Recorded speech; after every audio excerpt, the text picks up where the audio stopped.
సామాజిక అస్త్రం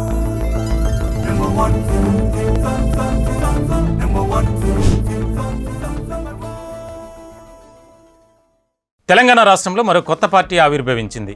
ఎమ్మెల్సీ తీన్మార్ మల్లన్న తెలంగాణ రాజ్యాధికార పార్టీ పేరుతో రాజకీయ పార్టీని ప్రకటించారు. హైదరాబాద్లోని ఓ హోటల్లో పలువురు బీసీ ప్రతినిధులతో ఏర్పాటు చేసిన కార్యక్రమంలో ఈ ప్రకటన చేశారు. ఆత్మగౌరవం, అధికారం, వాటా అనే నినాదాలతో పార్టీ ఆవిర్భవించినట్లు మల్లన్న తెలిపారు. వచ్చే అన్ని ఎన్నికల్లో టీఆర్పీ పోటీ చేస్తుందని వెల్లడించారు. తీన్మార్ మల్లన్న అసలు పేరు చింతపండు నవీన్ కుమార్. 1982 జనవరి 17న తెలంగాణలోని యాదాద్రి భువనగిరి జిల్లా తుర్కపల్లి మండలం మాదాపురం గ్రామంలో జన్మించారు. ఉస్మానియా యూనివర్సిటీ నుండి MA, Jawaharlal Nehru technology university నుండి ఎంబీఏ పూర్తి చేశారు. మొదటిగా మీడియా రంగంలో చేరి V6 న్యూస్లో తీన్మార్ మల్లన్న అనే సెటరికల్ న్యూస్ బులెటిన్ ద్వారా ప్రజల మదిలో గుర్తింపు పొందారు.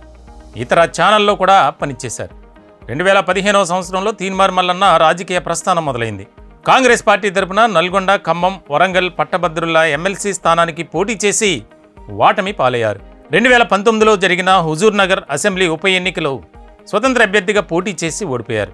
2021లో మళ్లీ గ్రాడ్యుయేట్ ఎమ్మెల్సీ ఎన్నికల్లో స్వతంత్రంగా పోటీ చేసి 2వ స్థానంలో నిలిచారు. 2021 డిసెంబర్లో భారతీయ జనతా పార్టీలో చేరారు.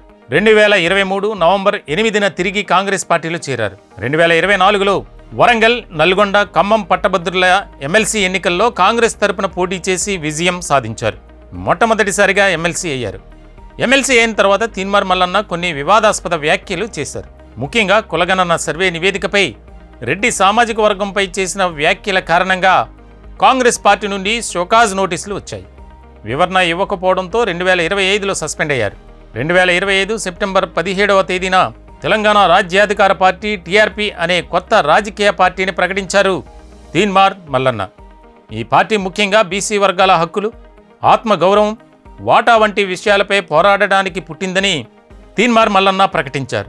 అగ్రవర్ణాలు ఇప్పటివరకు చేసిన పెత్తనానికి కాలం చెల్లిందని, వెనుకబడిన వర్గాలు రాజ్యాధికారం పొందే సమయం ఆసన్నమైందని, అందుకోసం తమ టీఆర్పీ పోరాడుతుందని తీన్మార్ మల్లన్న ప్రకటించారు. అయితే బలమైన కేడర్ ఉన్న బీఆర్ఎస్, కాంగ్రెస్ పార్టీలను ఎలా ఎదుర్కొంటారు అన్నది తెలంగాణ ప్రజలు ఎంతవరకు టీఆర్పీను ఆదరిస్తారో వేచి చూడాల్సి ఉంది.